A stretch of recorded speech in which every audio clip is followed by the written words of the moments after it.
লবণাক্ততার জন্য খুলনার উপকূলীয় অঞ্চলে সুপেয় পানির তীব্র সংকট। তবে প্রধানমন্ত্রীর বিশেষ প্রকল্পের মাধ্যমে খুলনা জনস্বাস্থ্য প্রকৌশল অধিদপ্তর সে সংকট মোকাবেলায় গেল ৩ বছর ধরে বৃষ্টির পানি সংরক্ষণে পানির ট্যাঙ্ক প্রদান সহ দিয়ে যাচ্ছে নিরবিচ্ছিন্ন সেবা। এতে প্রায় ১১ লাখ মানুষ উপকৃত হচ্ছেন। তবে দাবি উঠেছে শতভাগ মানুষ যেন আসে বিশুদ্ধ পানি সরবরাহের এ কর্মসূচির আওতায়। খুলনা ব্যুরো প্রধান আমজাদ আলী লিটনের প্রতিবেদন, জানাচ্ছেন মোস্তফা কামাল তোহা। খুলনার কয়রা, পাইকগাছা এবং দাকব সহ ৯টি উপজেলায় সুপেয় পানির তীব্র সংকট। প্রাকৃতিক দুর্যোগে উপকূলীয় এলাকা মানুষ বিশুদ্ধ পানির অভাবে পানিবাহিত সহ নানা রোগে ভুগত।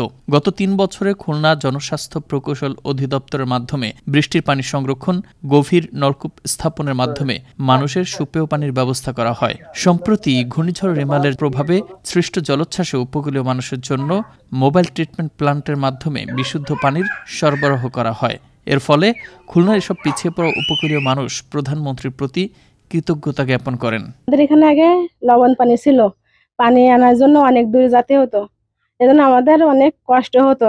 এখন আমাদের কল হয়ে আমাদের সুবিধা হয়েছে। আমরা এখন জনস্বাস্থ্য পরিকল্পনা থেকে টিউবওয়েল পাইছি। গেল ৩ বছরের সরকার নানা উদ্যোগে জনস্বাস্থ্য প্রকৌশল অধিদপ্তর খুলনার মাধ্যমে বৃষ্টির পানি সংরক্ষণের জন্য এসব এলাকায় দেওয়া হয় বিনামূল্যে পানির ট্যাঙ্কি। এতে উপকৃত হচ্ছেন ১১ লাখ মানুষ। এই সরকার থেকে আমরা এই ট্যাঙ্কি নিয়েছি, সারা বছরের এই বৃষ্টির পানি সংরক্ষণ করে রেখে আমরা খাওয়া। ট্যাঙ্কি পাওয়ার পরে আমরা বৃষ্টির পানি সংরক্ষণ করি, এ দিয়ে আমরা খাওয়া খুব উপযোগী এবং খুব আমরা ভালো আছি।